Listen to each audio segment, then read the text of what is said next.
Hoje a gente continua com o livro Como Meditar, aqui da Kathleen MacDonald. Então, hoje a gente vai para o capítulo, peraí, aqui, a meditação sobre a consciência da morte, né? Lembrando que o tema da morte, ele é muito importante para toda a literatura budista, de certa forma, principalmente no Mahayana. Tudo que a gente faz aqui é uma espécie de uma preparação para o processo o processo da morte. Então, para que a gente na hora da morte não tenha uma falta de contínua lembrança e uma falta de intuição, como ela vai dizer aqui, acerca de para onde estamos indo, né? Acerca dos compromissos que fizemos nesta vida e que pretendemos dar continuidade na vida seguinte. No caso, o voto do Bodhisattva.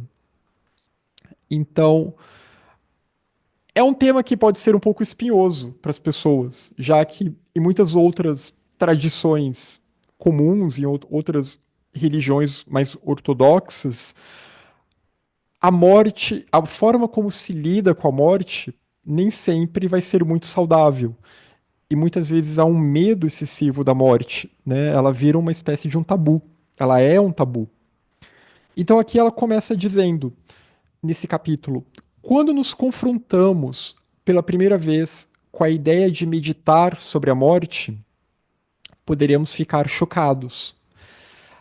Talvez pensemos que a meditação devesse lidar com boas experiências, ao passo que a morte e as coisas associadas a ela, lágrimas de dor, roupas pretas, esqueletos, cemitérios, evocam sentimentos de medo, de pânico. Muita gente tem aquela ideia, né, de que a gente não deveria nem pensar sobre a morte, porque a gente vai atrair, a gente vai vibrar na direção da morte, ou então a gente não deveria pensar em coisas ruins. São as bobagens que a gente vê por aí, pseudo-esotéricas, né, que a gente vê por aí. A gente tem sim que pensar sobre a morte. E pelo budismo Mahayana, e os tibetanos vão enfatizar isso bastante, né, principalmente nos textos Lamrim sobre a senda gradual, é bom pensar sobre a morte em grande parte do nosso dia a dia. É bom sempre lembrar que a morte está à espreita de nós e que é a única certeza que a gente tem nesta vida. Encaramos a morte como a contradição da vida, como a contradição da beleza, como a contradição da felicidade. E ela pertence à esfera daquilo que não deve ser mencionado, da esfera do impensável. Como eu disse, ela vira um tabu, né? É um dos vários tabus e é algo muito comum a várias culturas, essa ideia, né? De você esconder a morte, de você tentar evitar a morte. Se a gente for aqui para a nossa cultura atual, para a nossa cultura ocidental, brasileira, em geral é o que se faz, né? A gente evita pensar que pode morrer hoje, ou que as pessoas ao nosso redor podem morrer a qualquer momento. E quando pensa também, pensa de uma forma não saudável. Pensa de uma forma que ou vai parar em depressão, em melancolia, ou vai parar em paranoia. E, obviamente, a ideia budista também não é essa, né? Não é para que se entre em desespero, mas é uma forma de aceitar a impermanência das coisas. E é uma forma de, a partir daí, como que eu vou viver a minha vida, sabendo que a morte está sempre à espreita. E sabendo que tudo que eu faço agora, na hora da morte, eu vou passar por uma revisão disso tudo. Os chamados julgamentos que a gente vê em outras tradições, né? A tradição egípcia, que é muito famosa por isso. Quando a pessoa chegava na hora da morte, ela seria julgada. Então, pela deusa Maat, a deusa da verdade. E no cristianismo, No cristianismo tradicional, mesmo aqui eu tô falando, né? Nem tô indo pro gnosticismo nem nada, também é aquela ideia de que você será julgado, né? E para onde você vai depender do que você fez em vida.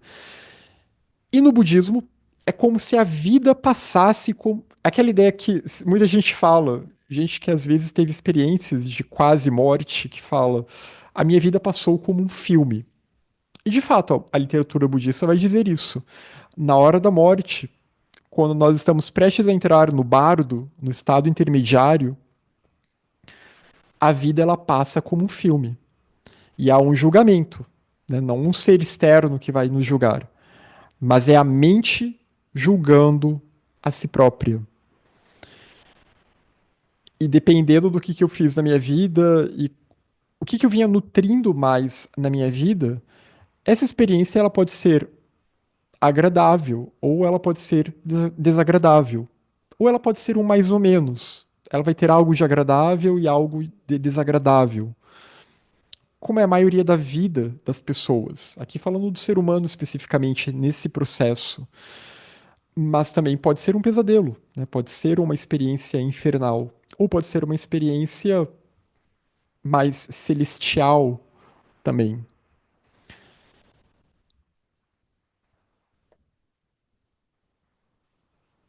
Mas voltando a essa questão de negar a morte, de fugir da morte. Por que temos atitudes tão irrealistas, né, de buscarmos esconder a morte? Porque somos incapazes de aceitar a morte tão serenamente quanto aceitamos o fato de que as flores frescas de ontem estão murchas hoje. A mudança, a desintegração e a morte são aspectos naturais e inevitáveis da existência. A partir do momento que nós nascemos, nós já entramos num processo de envelhecimento. E essa é uma regra do samsara. Você nasceu, você começa a envelhecer. Então esse processo de desintegração, ele começa. E é algo inevitável. O budismo explica a morte como a separação da mente e do corpo, depois que o corpo se desintegra e a consciência continua para outra vida. Então é quando há uma separação dos agregados. Aqui ela simplificou, né, de uma forma bem simplista, seria a separação da mente e do corpo, quando o fluxo mental ele deixa aquele corpo. E é então quando aquele eu morre, quando aquele eu se desfaz. Por exemplo, quando eu morrer, né, suponhamos que eu morra hoje. O Bruno parou de existir. Né? O que vai vir depois vai ser uma outra configuração. Mas não vai ser exatamente esse mesmo eu de agora.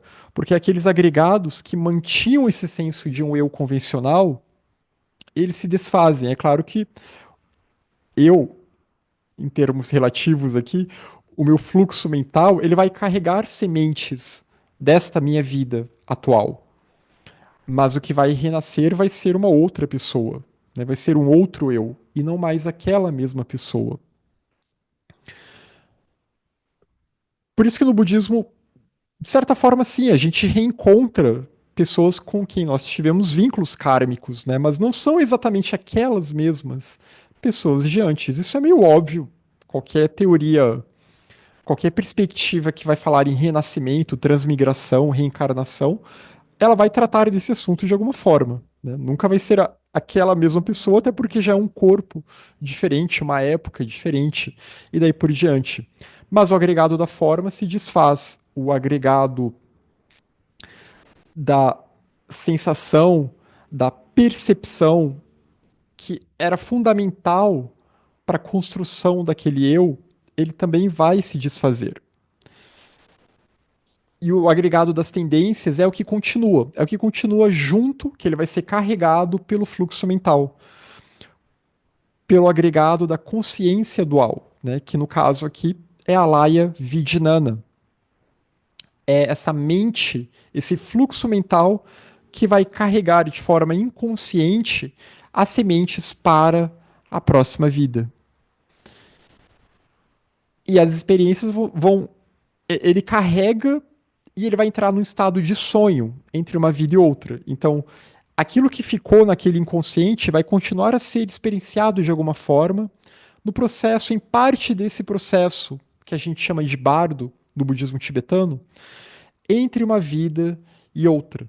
Como eu falei, a pessoa vai passar por um estado que pode ser um sonho ou pode ser um pesadelo, até que isso começa a se desfazer também quando chega o momento de renascer.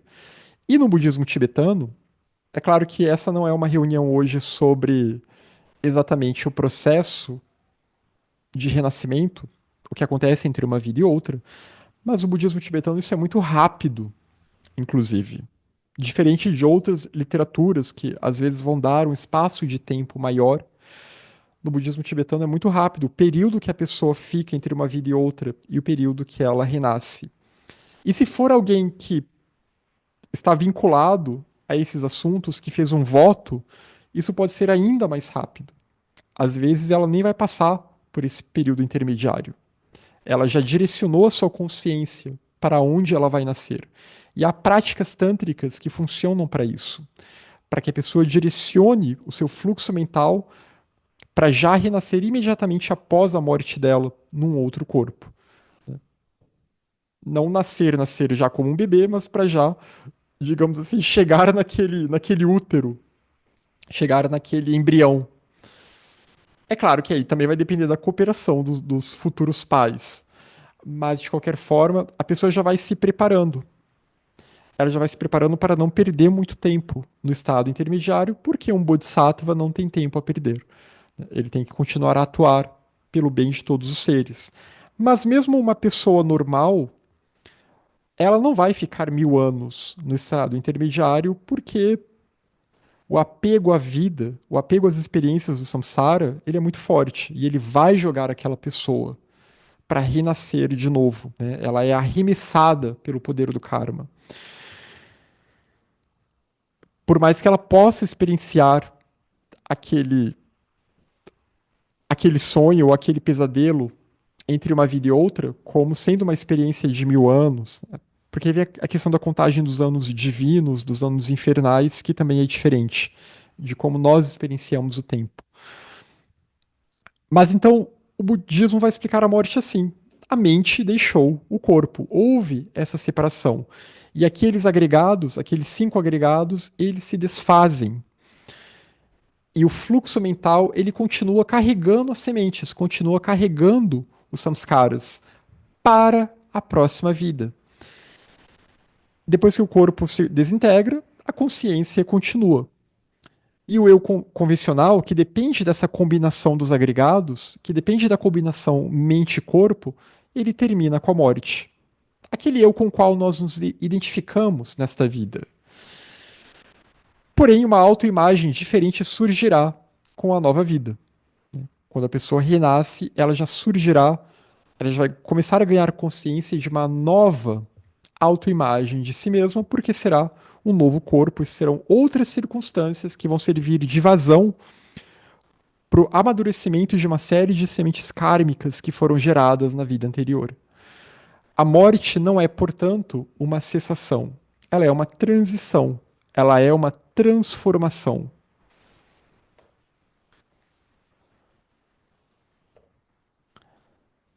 E na raiz da nossa inquietude e da nossa negação encontra-se a ignorância.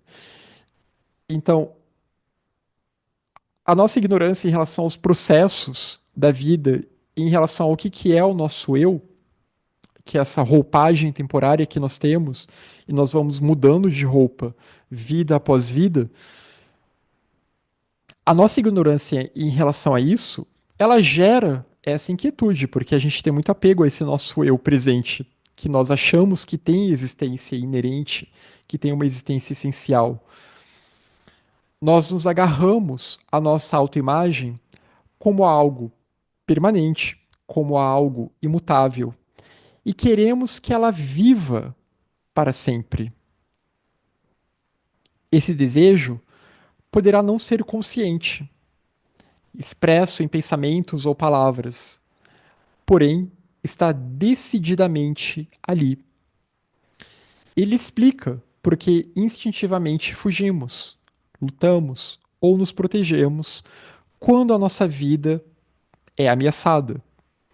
E não que seja errado a gente buscar proteger a nossa vida. Vamos lembrar a preciosidade da vida e a preciosidade de um nascimento humano. Então, alguma identificação com essa autoimagem, ela é saudável. Algum mínimo de identificação. O problema é quando a gente acha que só há essa autoimagem. Quando nós só vemos aquilo e queremos que ela seja permanente e eterna. E não aceitamos as mudanças que ocorrerão. Seja a própria mudança do envelhecer, né, que já vai dando uma consciência mais forte da morte. E outras mudanças pelas quais passaremos ao longo da vida. Mudanças que teremos na nossa aparência, mudanças que teremos na nossa personalidade, mudanças que teremos em relação às outras pessoas, as relações ao nosso redor, que também vão afetar a nossa personalidade. A gente busca uma autoimagem fixa que é irreal, mas ao mesmo tempo é necessário buscar um mínimo de coerência nessa autoimagem para que a gente consiga ter ações minimamente adequadas e coerentes com a nossa busca, para que a gente também não caia numa esquizofrenia total, numa instabilidade total. Então, nós estamos num jogo aqui. E a questão é como que a gente vai conseguir jogar esse jogo, já que é um jogo que é como se a gente estivesse num tabuleiro que está sendo balançado a todo momento, né? E as peças ficam sendo embaralhadas e desembaralhadas a todo momento. Então a gente tem que reconhecer a impermanência, tem que reconhecer que nós não somos essa nossa autoimagem, mas ao mesmo tempo, entendendo isso, podemos tentar usar essa autoimagem ao nosso favor, usar esse senso de eu ao nosso favor em relação de prática do Dharma, em relação a quais as ações que nós adotaremos a partir de agora. Como ela disse, né, temos que aproveitar também o fato de que estamos vivos, porque estamos vivos, isso é um fato, ninguém escolheu nascer e também não escolheremos a hora de morrer. Poucos poderiam ter essa vantagem kármica, talvez, né, de direcionar a sua hora da morte e a hora do nascimento. Então não há nada de errado em tentar ficar vivo. A vida é preciosa, nós estamos aqui, estamos gerando karma. Então, quanto mais longa for a nossa vida, é melhor para a gente corrigir e limpar muita da bagunça que nós fizemos em vidas anteriores e nesta vida atual também. Tanto que no Tantra há uma série de práticas voltadas para a longa vida, voltadas para promover a saúde, justamente para que a gente consiga ter mais tempo, né? Já que o tempo é algo que nos foge devido à impermanência, para que a gente consiga ter mais tempo para a prática do Dharma. Então, não há nada de errado em tentar ficar vivo. A vida é realmente muito preciosa. Porém, seria útil examinar a natureza do eu que não deseja morrer. Porque muitas vezes esse eu que não deseja morrer, ele não quer morrer não por pensar que eu tenho uma vida futura e eu vou sofrer as consequências das minhas ações na minha vida futura. Ou então, eu fiz um voto do Bodhisattva e eu quero poder continuar vivo para me dedicar ao Mahayana, para poder me dedicar à senda espiritual, para poder ter um impacto positivo no mundo que seja. Não, muitas vezes esse eu que não deseja morrer, ele não deseja morrer porque ele quer apenas continuar tendo essas experiências samsáricas. Ele quer continuar tendo esse acúmulo de experiências que reforçam essa autoimagem, que reforçam esse senso de eu separado. E muitas vezes não quer morrer, inclusive para poder continuar, ter realmente um status diferenciado em relação aos outros, né? Ter um poder em relação aos outros, que é algo que também lhe confere uma segurança em relação a essa autoimagem. O desejo, o apego sempre ligados à avidia, sempre ligados à ignorância. Desejo, apego e aversão. E por isso que a morte gera essa aversão, porque nós nos apegamos ao nosso eu e ao senso de meu que deriva do eu. Então, como a morte yama em, em tibetano é aquele que ameaça remover aquilo que é meu, o meu eu, as minhas posses, eu acabo tendo aversão, medo, ódio da ideia da morte. Mas o erro, como eu falei, não está na vontade de prolongar a vida, mas na ideia fundamental de quem ou que realmente somos. O problema não é querer estar vivo. O problema é o eu. O achar que temos um eu separado. Aí volta para meditação sobre o vazio também. Sou o corpo ou alguma parte desse agrupamento de ossos, sangue e carne. Eu sou a minha consciência, eu sou algo além do meu corpo e da minha mente. Então, se perguntar, porque essa autoimagem, ela faz com que a gente identifique a nossa existência individual com o nosso corpo, com os nossos desejos, com a nossa personalidade. E não perceba que essa existência individual, ela só surge numa numa interdependência complexa, né? Na originação dependente. E continuará a haver uma noção de individualidade nas próximas vidas também. Mas esse eu de agora, ele acaba. Haverá um outro senso de eu, uma outra autoimagem. E a questão é que autoimagem eu quero construir, que eu busco construir. De novo, aqui falando que o eu ele é uma máscara, personalidade, persona. Então, qual é o papel que a gente busca desempenhar na próxima temporada da nossa vida, da nossa próxima vida?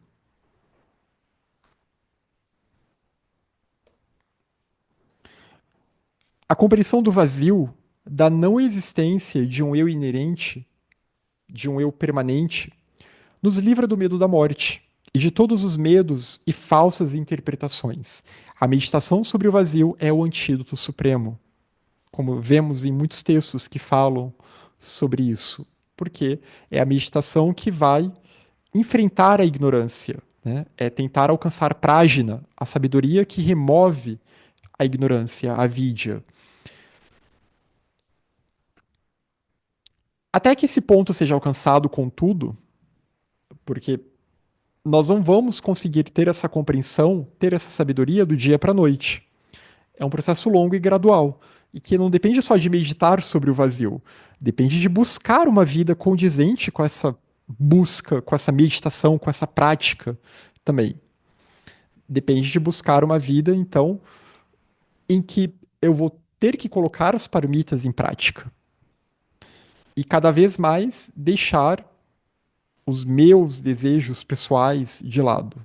Cada vez mais aceitar as humilhações da vida, aceitar os problemas da vida como lições para esse eu ao qual eu me apego tanto.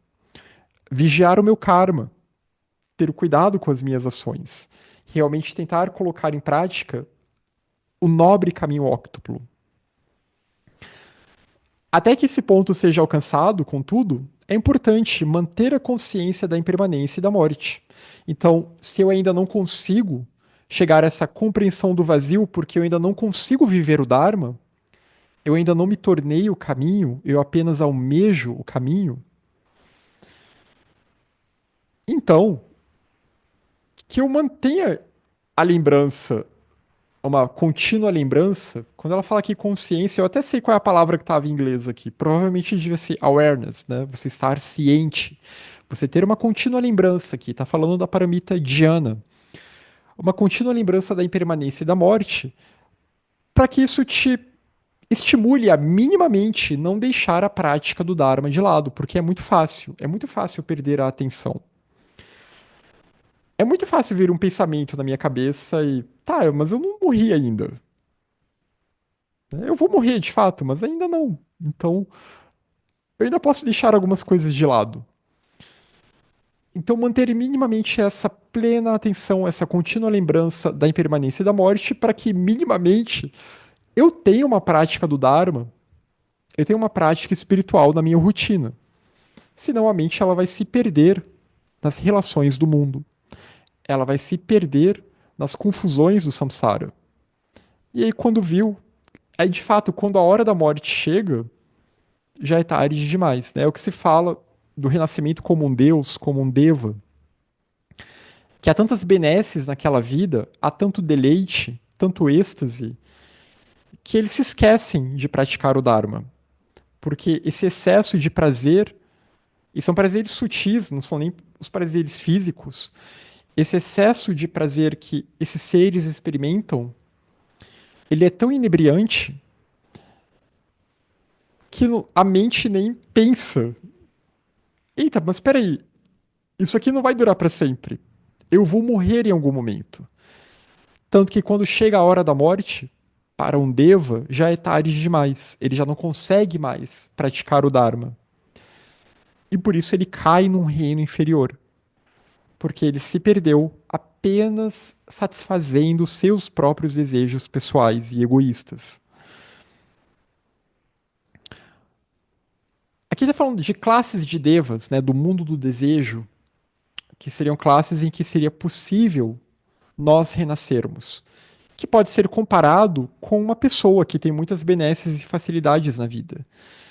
E por ter muitas benesses e poucos limites, ela pode acabar incorrendo em uma série de ações não virtuosas que vão gerar um karma negativo e ela provavelmente não gerou muito mérito. Né? Ela apenas experienciou o resultado de mérito.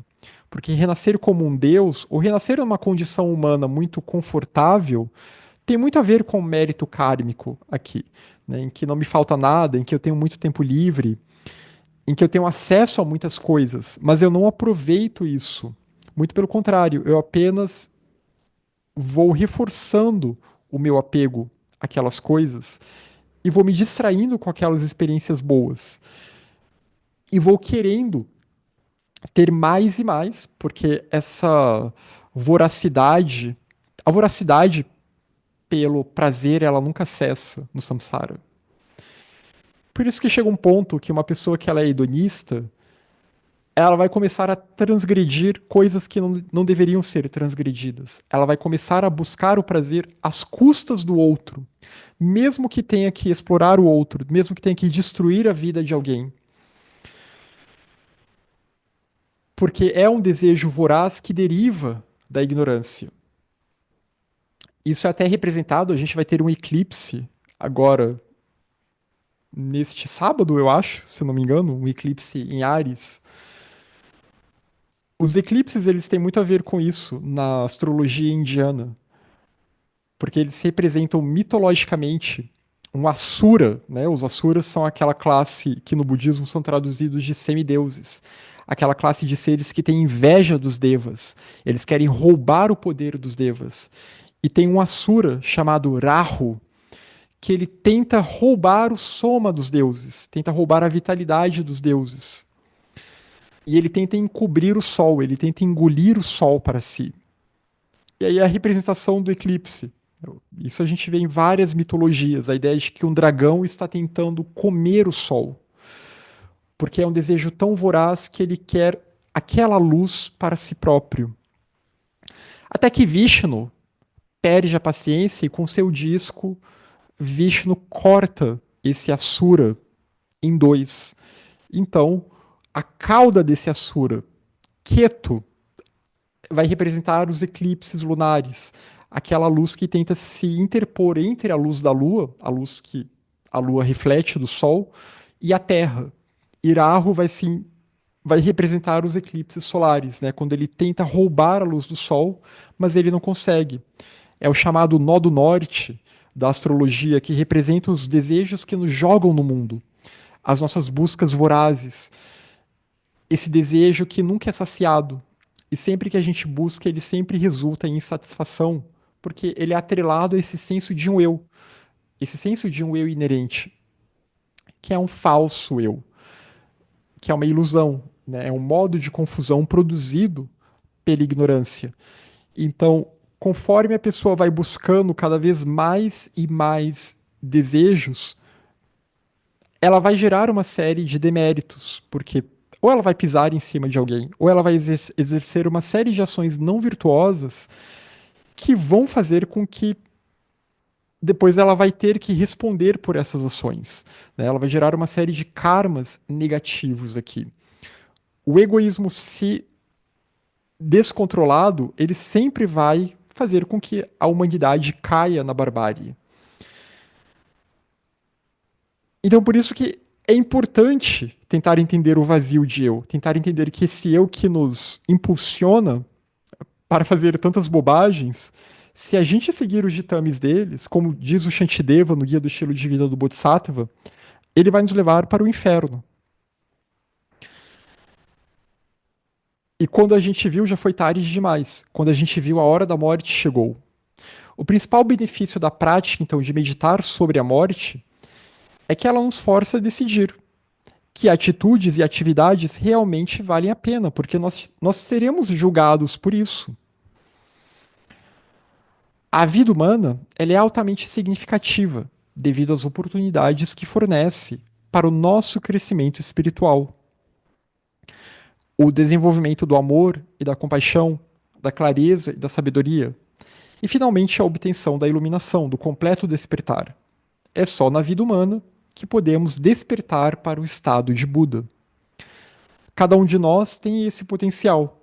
A natureza Buda indestrutível, o Atman, ele está presente em todos os seres. Pode chamar de natureza Buda, pode chamar de Atman, pode chamar de Alaya, são todos sinônimos.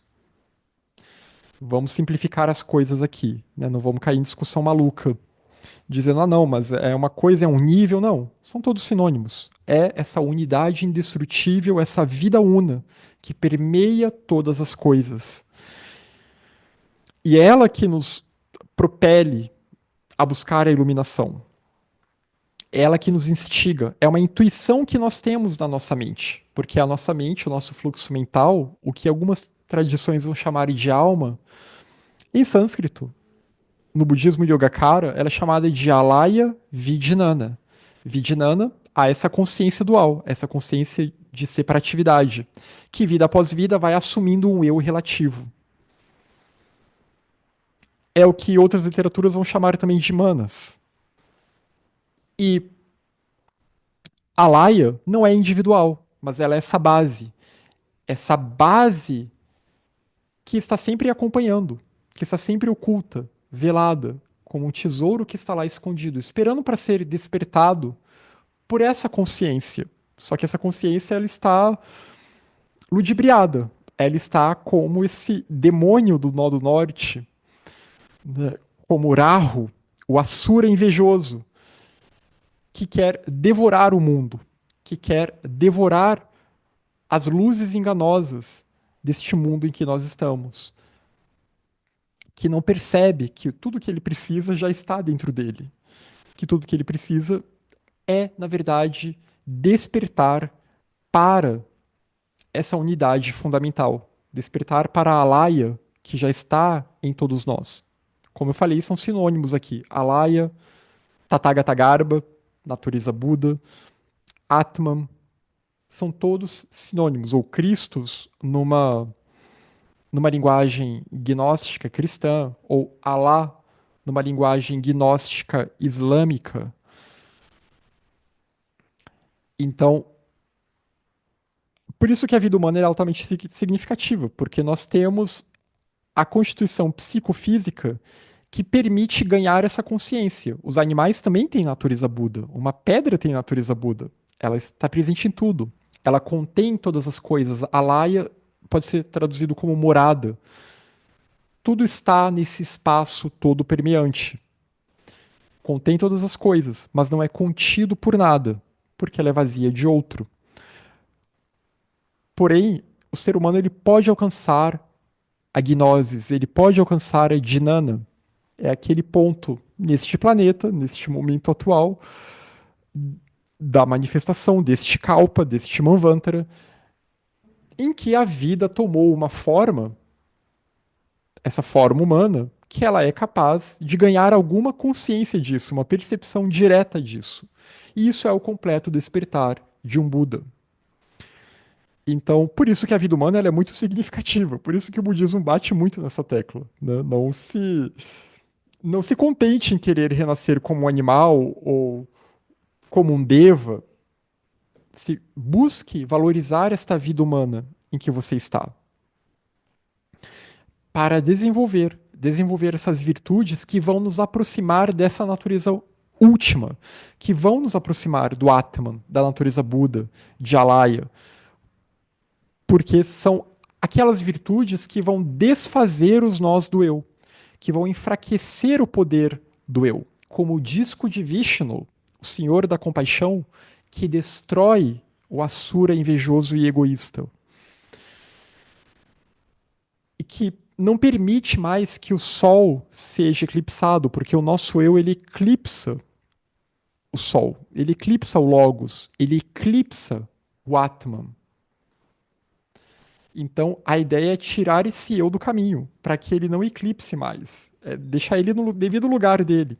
Como a gente vê na questão da órbita de um eclipse, né? Chega uma hora que o eclipse cessa, não tem mais nada cobrindo.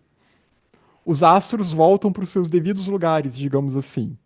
Não tem mais uma questão de a Lua está passando na frente do Sol, ou a, a Terra está projetando uma sombra sobre a Lua. Não. Agora as luzes estão visíveis, e essa é a questão. Nós deixarmos o nosso eu no seu devido lugar, para que as luzes que emanam do verdadeiro sol espiritual possam estar visíveis a nós. E a gente então tem a real consciência do que é a realidade e do que é todo esse caminho, né? Esse caminho de despertar, de elevação, de ascensão espiritual.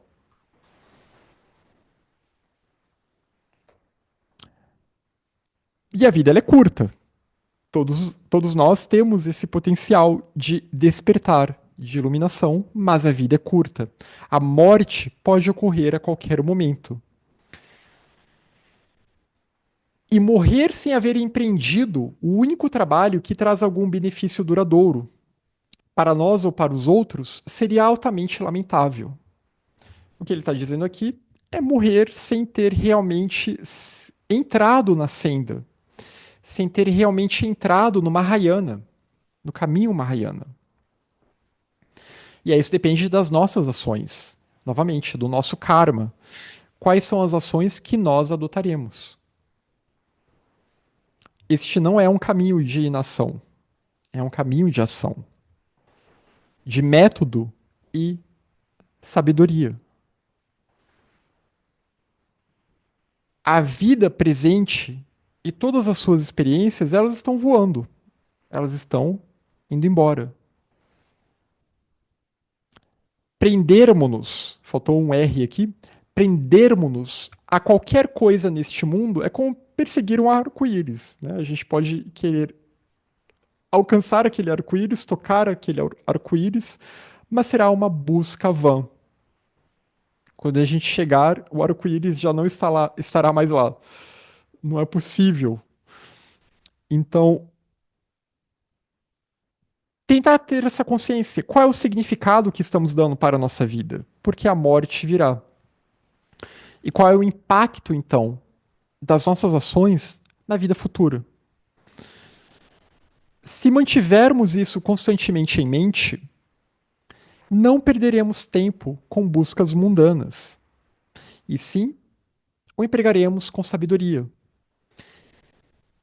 Empregaremos a nossa atenção com sabedoria, evitando o que é negativo e, portanto, a causa da infelicidade, e cultivando o que é positivo e, portanto, a causa de felicidade. Aí entra a questão do desapego, entra a questão da renúncia, entra a questão. A partir desse momento, então, talvez valha a pena eu refrear ações não virtuosas e buscar adotar ações virtuosas, né? Ter um mínimo de ética da vida, uma vida ética, uma vida harmoniosa, uma vida com Shila. Então, buscar isso e não se perder. Não se perder com metas que são metas que podem fazer com que a gente se desvie do caminho e podem deixar um rastro de mortos e feridos depois. Podem causar tanta confusão na nossa vida e realmente, quando a gente olha para as pessoas, para o mundo, tudo é tão sem sentido. As pessoas estão morrendo por nada, estão brigando por nada, estão guerreando por nada no final das contas. No final das contas, nada disso vai fazer um sentido, exceto o fato de que todas elas serão, todos nós seremos julgados e todos nós pagaremos o preço das nossas ações errôneas, das nossas ações destituídas de sabedoria, de discernimento, de compaixão, de bondade, destituídas de uma atenção adequada para saber se realmente deveríamos estar fazendo aquilo ou não. Então, a vida é como a vida em geral das nações, das pessoas, é como um grande matadouro em que as pessoas estão caminhando como zumbis rumo à morte, né? Caminhando de forma como se estivessem dopadas. Estamos todos dopados aqui pelo torpor da ignorância. O modo como vivemos nossa vida afeta inevitavelmente o modo como morremos, mas em geral não temos muita consciência disso, ou até podemos ter em alguns momentos da vida, porque toda religião, bom, não posso falar toda, não conheço todas, mas a maioria dessas religiões normais, organizadas, elas vão tentar dar um direcionamento em relação a isso. Nem sempre vai ser o direcionamento mais adequado, até porque as duas maiores religiões do mundo, elas já começam mal, né? Elas já pregam uma visão errônea de que você vai ter um céu eterno te esperando, um paraíso eterno ou um inferno eterno. Elas negam o renascimento, elas negam a reencarnação. Então aí nós já temos problemas com isso.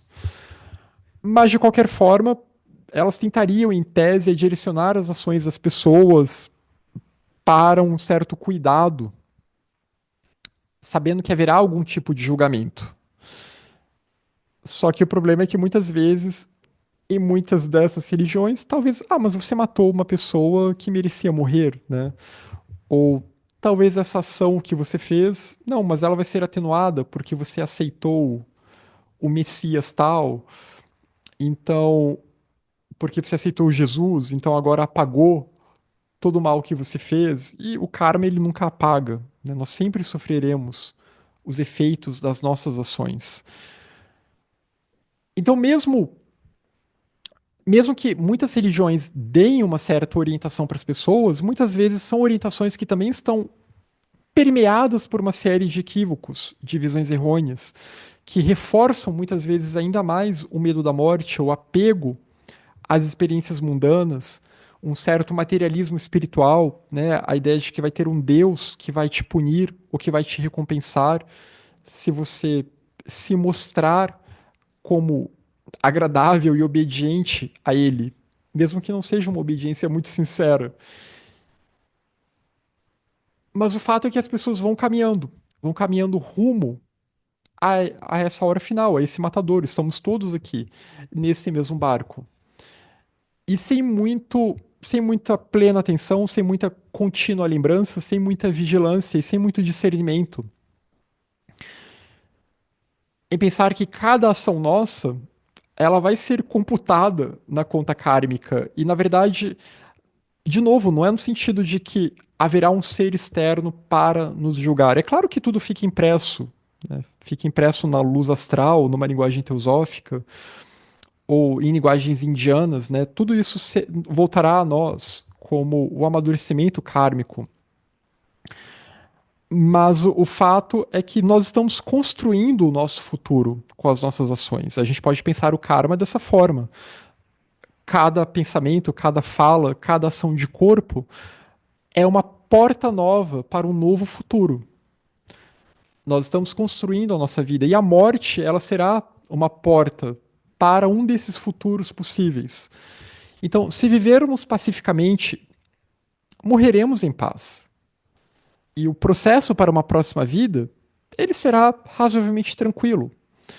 Porém, se deixarmos de levar a morte em consideração e desse modo deixarmos de nos preparar para ela, provavelmente morreremos em paz, porém, se. Ah, não, acho que eu confundi aqui. Se deixarmos de levar a morte em consideração e de nos preparar para ela, morreremos com medo, com arrependimento. Aqueles arrependimentos que vêm na vida da pessoa, né? De ops, foi mal eu ter brigado com você. Né? Agora eu me arrependo. Agora é tarde. Né? Me arrependo do mal que eu fiz. Então, estados mentais que vão compor o nosso sofrimento. Porque na hora da morte, um filme passará na nossa mente. Né? Reveremos tudo que fizemos, os nossos sentimentos, as experiências, elas voltam a nós. Principalmente aqueles pontos que nós reforçamos bastante, aqueles pensamentos que nós cultivamos bastante, os sentimentos que cultivamos bastante, os kleshas, as emoções que foram mais presentes na nossa vida, mais alimentadas. Tudo aquilo virá à tona na hora da morte. Não há qualquer necessidade de encararmos a morte com medo ou tristeza. No entanto, se nós cuidarmos bem da nossa vida. Aí fica aquela pergunta que a gente pode fazer numa prática meditativa ou no momento de reflexão. Se eu morrer agora, se eu morrer hoje, eu estou confortável com essa ideia ou não? Em termos do meu karma, por que eu tenho medo da morte? Ela pode, na verdade, a morte, ser uma experiência iluminadora. Porém, se ela o será ou não, depende do modo como vivemos cada dia, cada momento da nossa vida. No fundo, meditar sobre a morte é meditar sobre a vida.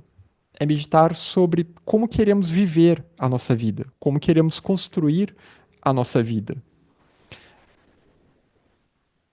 E, na verdade, se complementa a meditação da preciosa vida humana. E também a meditação da impermanência, claro. A consciência da morte durante a vida ajuda-nos a ficar no presente, a encarar o passado como irreal e as esperanças do futuro como fantasias, porque o futuro ainda não chegou. Eu tenho que ter as minhas metas, os meus objetivos, mas eu não posso ficar esperando que eles venham, porque senão é só sonho. Eu tenho que, no presente, adotar as ações necessárias para alcançar essas metas e que nunca serão igual ao que eu fantasio. Nunca serão igual àquele ideal. Pode até ser melhor, inclusive. Ficaremos mais seguros e mais satisfeitos. E entusiasticamente aproveitaremos o melhor da nossa vida. Não de uma forma hedonista, porque a gente também pode usar a consciência da morte de uma forma hedonista, materialista. Né? Eu só tenho essa vida, só se vive uma vez, então eu vou aproveitar ao máximo. Eu vou buscar sentir tudo aquilo que eu quero sentir. Ter todas as experiências possíveis. Eu vou me jogar com toda a intensidade e voracidade no mundo. Só que aí vem o problema. O problema é que a morte não é o fim. A morte é uma porta. E aí, o que, que virá depois? E também chega o problema que quando a vida vai nos deixando muitas vezes aos poucos, né? Quando vem um envelhecimento e uma doença grave, eu já não vou mais conseguir me jogar com tanto afinco assim na vida. E aí também já vem a tristeza, porque esse se jogar a experiências deixou, né, vem o segundo tipo de sofrimento, o sofrimento atrelado à memória, deixou uma compulsão ali, deixou um desejo forte de querer repetir aquelas sensações, aqueles momentos, né, aquela coleção de momentos. Mas chega um momento da vida que eu não vou mais conseguir repetir tudo aquilo. E aí, a partir daí, a coisa vai se complicando. Porque se a morte, se essa vida é tudo que eu não tenho mais nada, e aí a partir daí pode até vir realmente um desejo de morrer, que aí não vai ser algo saudável. Então, encarar a morte de forma entusiástica, no sentido budista, seria justamente sabendo que não, a vida continua. Eu vou renascer. E na verdade eu posso construir um bom renascimento futuro se eu cuidar da minha vida agora. Se eu cuidar bem da minha vida agora. Eu posso gerar méritos kármicos, e muita gente tem medo dessa palavra, punya, em sânscrito, que não tem nada a ver com riqueza, com status social, não tem nada a ver com a meritocracia que a gente usa, né, em termos de economia, de capitalismo, etc. Não tem nada a ver com isso. Isso aqui não se trata de um sistema político-econômico de nenhum tipo. Mas é o mérito kármico no sentido de que são as virtudes que foram desenvolvidas. Como eu me transformei nesse processo e eu construí uma vida virtuosa para mim, uma vida útil para mim e para os outros seres, em que eu vou fluindo em harmonia com essa vida una, porque essa é a ideia. Somos um fluxo mental. Como a gente tenta despoluir cada vez mais esse nosso fluxo, essas nossas águas, para que a gente consiga cada vez mais ser mais cristalino e refletir cada vez mais essa luz interna, essa luz da natureza Buda, se percebendo como parte dessa natureza, se percebendo como parte de Alaya. Então, é buscar valorizar a vida nesse sentido de talvez valha a pena tentar praticar o Dharma agora, enquanto eu ainda posso, enquanto me é possível, enquanto há tempo, porque eu vou alimentando isso e eu vou então abrindo portas, abrindo oportunidades para continuar praticando mais e mais, né? Para onde eu levo a minha energia, para onde eu levo a minha atenção. Eu vou alimentando isso para que em próximas vidas o acesso a isso seja mais fácil, porque eu já gerei uma predisposição em mim para isso. Ficaremos mais seguros, mais satisfeitos e aproveitaremos assim o melhor da nossa vida. E existem várias maneiras de meditar sobre a morte. E vocês vão ver que todas essas maneiras de meditar sobre a morte, no fundo, é isso. Elas são uma maneira de meditar sobre a vida. Como viver uma vida em harmonia com o Dharma. Aquela que é aqui explicada, ela envolve a contemplação de 9 pontos, e a gente vai ver esses 9 pontos aqui. Como parte principal da meditação, medite profundamente sobre um deles. A gente vai fazer um geral sobre esses 9, mas quando vocês meditarem sozinhos, podem escolher apenas um deles. E depois examine rapidamente os outros. Né? Foca naquele como principal, mas examine os outros que estão interligados também. Se você fizer uma sessão por dia, depois de 9 dias, você terá abordado cada tópico minuciosamente e poderá reiniciar com o primeiro. O budismo às vezes gosta desse número 9, né? 3 vezes 3. Então, é uma sugestão. Né? 9 dias para cada um desses tópicos que vocês podem fazer. Pode ser um dever de casa aí. Os 9 pontos estão divididos em 3 partes. A inevitabilidade da morte. A morte é inevitável, é a única certeza que nós temos na vida. É de que nós vamos morrer. Porém, ela é inevitável, é uma certeza. Nós não sabemos quando ela vai chegar. Né? Aí já vem a outra questão, a incerteza do momento da morte. Que os textos sempre falam bastante. Né? O Senhor da Morte, Yama, Mara, ele está sempre à espreita. Ele está sempre nos observando. E basta uma oportunidade kármica que ele chega e ele vem para nos buscar. O anjo da morte. O Deva, né? Yama é um Deva. Ele não é nem um Asura, não é um demônio, não é um ser infernal. Ele é um Deva, ele é um anjo. Que faz parte de uma classe de, na verdade, é uma classe de seres. Então, mas é um anjo que preferencialmente não queremos encontrá-lo ainda. Mas há essa incerteza. A morte está sempre à espreita.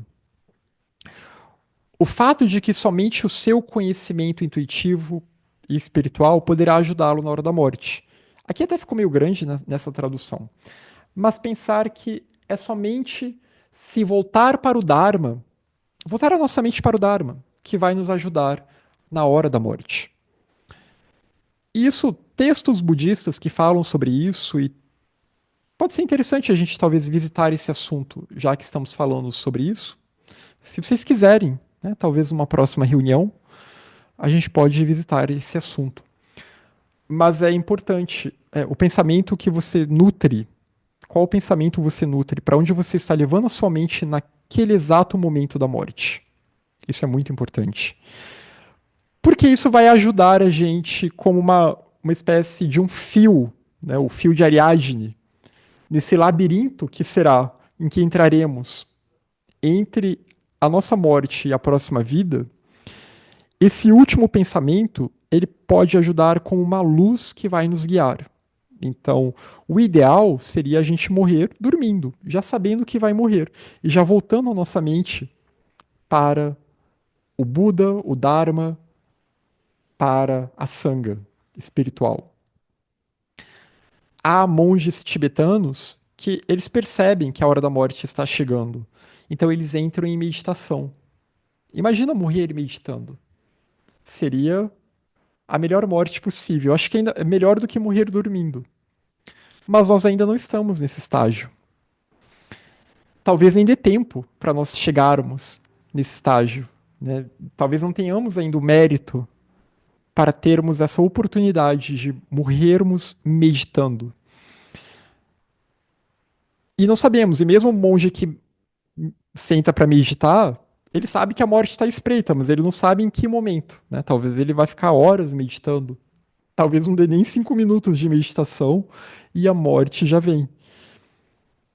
Mas o fato é de que voltar a mente para o Dharma é importante. Como não sabemos a hora da morte, não sabemos que horas ela vai chegar, o que eu faço então? E agora? O jeito é tentar ter uma contínua lembrança do Dharma constante. E é isso, no fundo, que está sendo ensinado aqui. O jeito, então, é eu ter que cultivar a paramita dhyana, a paramita da plena atenção. E ter essa contínua lembrança, essa reta memória. É ao longo do meu dia a dia, em todas as ações que eu fizer, que eu realizar, eu não deixar, não importa se eu estou na fila do banco, se eu estou trabalhando, etc., mas eu não deixar que um mínimo de pensamento sobre o Dharma vá embora.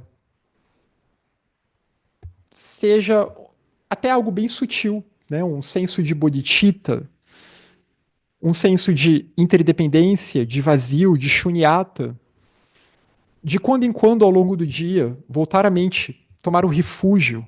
Eu tomo refúgio em Buda, eu tomo refúgio no Dharma, eu tomo refúgio na Sangha espiritual. Mas é pensar no Dharma, pensar na impermanência, pensar em tudo isso aqui que a gente está vendo, todos esses tópicos que nós estamos vendo ao longo do nosso dia, tentar nutrir a nossa mente. Porque se a morte chegar, a nossa mente estava minimamente preparada. Esse é um caminho de preparação para a morte. Porque é um caminho de preparação para muitas e muitas vidas. Então, por isso que é muito importante que a gente tente cultivar a plena atenção agora, aqui e agora.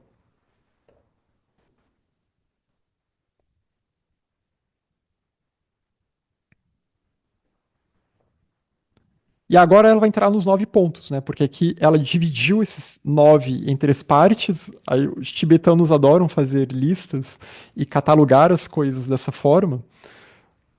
Então, 9 agora que estavam sendo guiados por esses 3 pontos aqui. Então, esse primeiro ponto, a inevitabilidade da morte. Como eu já tinha falado, todos têm de morrer. A morte é um fato.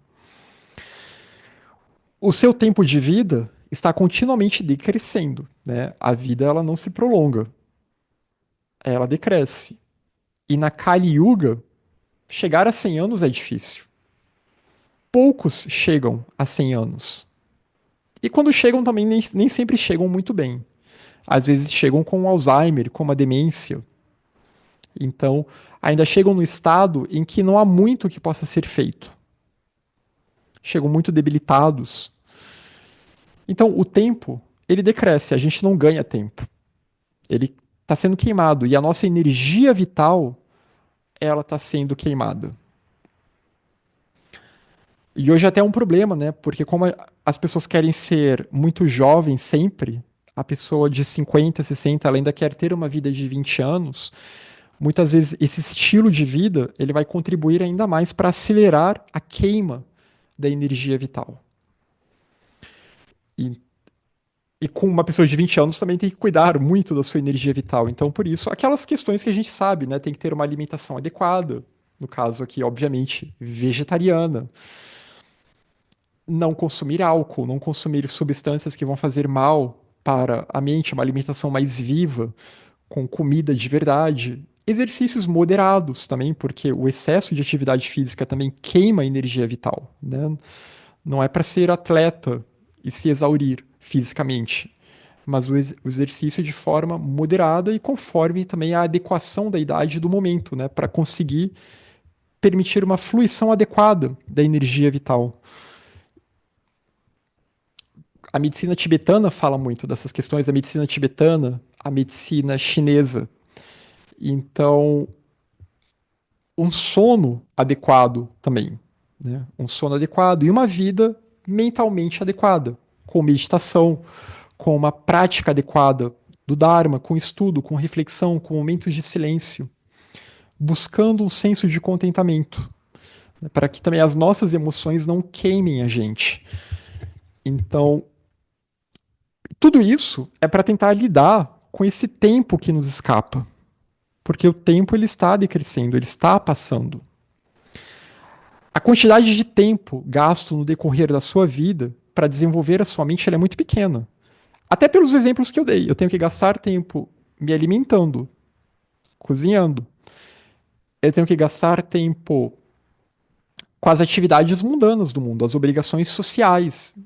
Quem tem filhos, quem tem família, vai ter que dedicar tempo a isso também. Eu vou ter que dedicar tempo. E é claro que tudo isso pode ser usado de bom proveito, pode ser usado no desenvolvimento de uma prática do Dharma. Mas também são coisas que vão ter seus precalços, vai ter momentos em que isso vai me distrair, vai ter momentos em que eu vou ter que realmente desligar um pouco o foco da prática espiritual e ter que resolver um problema que surgiu ali temporariamente.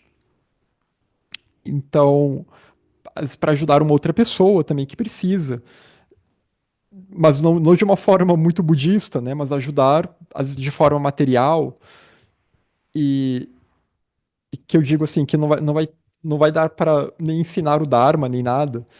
Mas então o tempo é algo que nos escapa e tem o tempo de dormir também que é necessário. Então, há uma série de atividades que temos que fazer, inclusive as para manter o corpo saudável, que elas vão gastando o nosso tempo no decorrer da vida.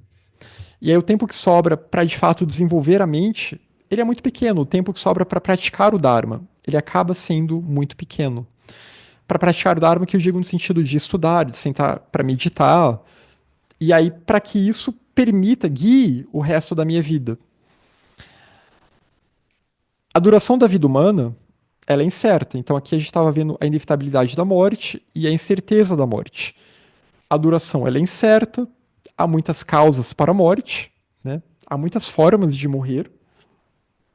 O corpo humano ele é muito frágil, é muito fácil pegar uma doença e morrer, ou ficar debilitado e morrer. Então, essa incerteza que está ligada à impermanência, é uma das características do samsara. E o fato de que somente a visão intuitiva e espiritual poderá ajudá-lo na hora da morte, somente se voltando para o Dharma. Né? Eu devia ter reduzido isso aqui numa única sentença. Somente o Dharma poderá ajudá-lo na hora da morte. As suas posses e prazeres não podem ajudar. Você vai perder tudo isso. Isso ficou para trás. As experiências que você ansiavam ficaram para trás. Os entes queridos não podem ajudar. Eles vão ficar para trás. Eles podem entoar mantras, né? Podem tentar irradiar uma boa energia, que até num ponto sutil ajuda um pouco no processo. Mas é uma ajuda que não vai realmente mudar o fato de que você terá de encarar o seu próprio karma, né? Não vai mudar a direção para a qual você está indo na próxima vida. Podem te ajudar mais como um apoio naquele momento da morte, né? Para ajudar a ganhar aquela consciência da morte e se desapegar daquele corpo. Mas o fato é que os entes queridos também ficam para trás, os amigos, etc. Quem está vivo continua, quem morreu, morreu. O seu próprio corpo não pode ajudar, né? O corpo também, agora ele virou realmente só um saco de ossos que vai começar a se decompor. Ou vai virar cinzas, né? Se for cremado, como é de praxe, em geral em países asiáticos, nas culturas budistas. Cremar o corpo e não enterrá-lo. Então, o corpo não pode ajudar, ele ficou para trás também. Agora, o Dharma pode te ajudar. Se você voltar a sua mente para o Dharma, se você estiver conectado com o Dharma, isso pode te ajudar nesse processo. Se você tiver convicção em relação ao Dharma, aos ensinamentos, você tem a segurança de saber para onde você está indo, no sentido de que você sabe, não, esse é o processo que agora eu vou enfrentar. E agora eu continuo no caminho. E vou continuar a me dedicar na minha próxima vida também. Se possível, né? Porque também às vezes nasce e morre criança ainda. Mas aí depois tem outra vida.